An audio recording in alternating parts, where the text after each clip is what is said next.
Bonjour à tous, donc, je m'appelle Samuel Nowakowski, je suis maître de conférence à l'Université de Lorraine, chercheur au lauréat et j'interviens dans la licence pro communication dans le cours réseaux sociaux.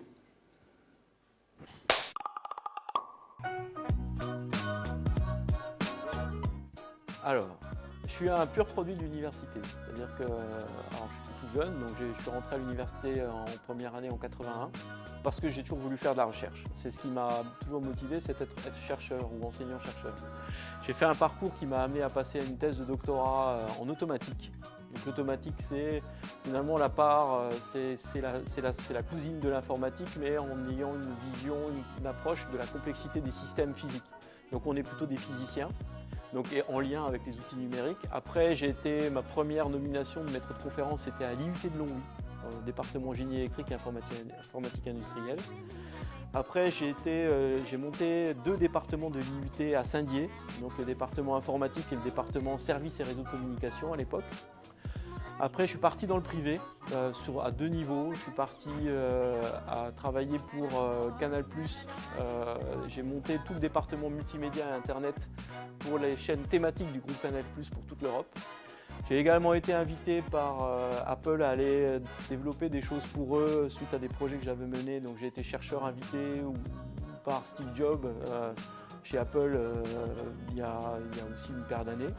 Je suis revenu après à l'université pour plein de raisons, mais je suis revenu à l'université et là j'ai travaillé sur la question du numérique et de l'éducation et pendant à peu près un peu moins de 10 ans, j'ai mis en place des projets de recherche et d'enseignement autour de la question de l'enseignement et du numérique, donc tout ce qui est e-learning, e-éducation. Et depuis maintenant, c'est presque 10 ans, je suis donc chercheur au lauréat sur des questions de la web intelligence, de l'intelligence artificielle et des systèmes adaptatifs dans le cadre des systèmes de e-éducation. Donc dès que j'ai à étudier ou à avoir des apprentissages en lien avec des outils numériques. Et je suis enseignant et j'enseigne à l'UFR-SHS, à l'école des mines et un peu partout les humanités numériques. Et dans mes responsabilités diverses, je suis également responsable des enseignements d'humanité à l'école des mines. Et puis impliqué, donc ça c'est plus périphérique, mais en lien avec mes activités professionnelles, impliqué au niveau de la métropole, en particulier sur des questions de l'intelligence collective et d'humanisme numérique.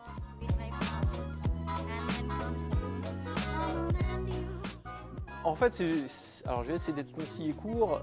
En fait, c'est une histoire de recherche et de réflexion. C'est-à-dire que mes projets de recherche qui s'intéressaient à la question de l'identité numérique, j'ai travaillé sur les questions du portfolio aussi, du e-portfolio. Donc m'ont amené à me questionner sur l'interaction et les connexions entre l'humain qui utilise et les outils qui sont disponibles. Et donc pour moi, pour essayer d'appréhender ça de façon plus globale, je ne vais pas m'intéresser à l'un ou à l'autre, je vais m'intéresser à ce qui fait sens entre les deux, c'est la question d'humanisme numérique et d'humanité numérique. Waouh! Une journée type. Je me lève tôt, vers 5h30. Comme tout bon connecté, je jette un œil à mes mails et à mes messages s'il y en a. Et puis après, en général, dans ma journée, c'est partagé entre des interventions de cours en enseignement, du travail parce que je m'occupe aussi, je suis responsable de la licence 3 également, donc de répondre aux mails des étudiants sur des questions plus d'organisation de la licence, de répondre à des choses comme ça, donc organisation plus généralement de la licence, du travail de recherche, donc avoir des interactions avec les gens qui collaborent avec moi en termes de recherche, des interactions avec mes contacts qui sont un peu partout dans le monde sur des questions ou d'enseignement ou de recherche, du travail autour de la question de l'humanisme numérique, mais pas forcément centré sur l'université, parce que j'interviens beaucoup en extérieur pour des partenaires, des institutions sur la question du numérique. Donc c'est du travail sur ces trucs-là. Et puis après, c'est énormément de temps de lecture, de veille et de partage aussi, parce que pour moi, les réseaux sociaux, c'est un outil de travail. Donc c'est de partage et de re-questionnement autour de la question du numérique et connexe. Et puis ça, jusque assez tard le soir. Donc en fait, mon cours, ça va être une alternance de temps un petit peu transmissif et de temps plus en pédagogie active. Parce que ça c'est sur la forme. C'est-à-dire que j'aime beaucoup mettre les étudiants en action.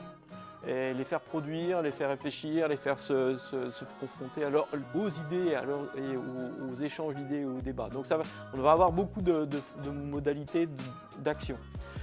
Le cours va se dérouler de la façon suivante. J'aime bien, et ça c'est toujours, j'aime beaucoup démarrer par ce temps de poser la question de pourquoi nous en sommes là. Et quelles sont les conséquences sur notre présent et un futur proche de cette situation qui est la nôtre aujourd'hui au regard du numérique. Pour moi, c'est essentiel, dès qu'on parle de réseaux sociaux, qu'on parle d'usage des TIC de manière plus générale, si on ne sait pas pourquoi on en est là, c'est difficile de se poser la question de pourquoi on le fait. Donc, qu'est-ce qui nous a amené là? Donc ça, c'est ce qui a été le premier temps. Après, j'aime bien, le deuxième temps, c'est toujours, dans ce que nous allons faire ensemble, c'est de vous positionner vous par rapport à ça. Qu'est-ce que vous amenez dans le débat? C'est-à-dire que ce n'est pas moi qui suis détenteur des points critiques. Vous êtes acteur, vous avez une expérience, vous avez des vies et des expériences qui vous amènent là, qui sont valorisables et intéressantes à formuler et à voir en quoi elles viennent contribuer au débat. Et nous allons petit à petit, ensemble, reprendre un certain nombre d'éléments que vous avez amenés dans l'ordre des Pecha-Kucha et que je vais petit à petit redécoder, essayer de redonner du sens. Et par exemple, la prochaine fois, nous allons parler des algorithmes qui nous amènent à nous situer différemment dans l'espace numérique. Selon le type d'algorithme, on va être à être des producteurs, des aimeurs, donc voir la question des traces, etc. et comment elles sont traitées. Et enfin, on n'a pas beaucoup de temps ensemble. À partir de ce temps de réflexion sur la notion des algorithmes qui sont les médiateurs de nos interactions, voir comment finalement on est en mesure d'observer un certain nombre de traces et voir ce qu'on peut en tirer comme réflexion et comme stratégie possible. La question c'est est-ce utile? Qu'est-ce que je souhaite faire avec ce réseau social et pourquoi? Est-ce que c'est l'outil qu'il est nécessaire de mettre en œuvre pour servir la stratégie qui est la mienne? Donc, question première, quelle est ma stratégie?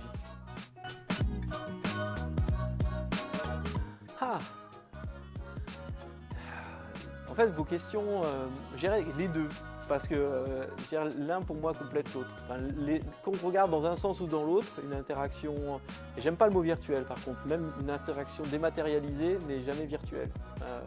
Je peux vous insulter en dématérialisé et ça vous fera toujours aussi mal. Je peux avoir une relation amoureuse en dématérialisé, mais elle existe. Donc pour moi, c'est l'une complète l'autre, quel que soit le sens dans lequel on le prend. Donc je ne peux pas les séparer dans le monde actuel. Mais évidemment, je préfère l'interaction physique.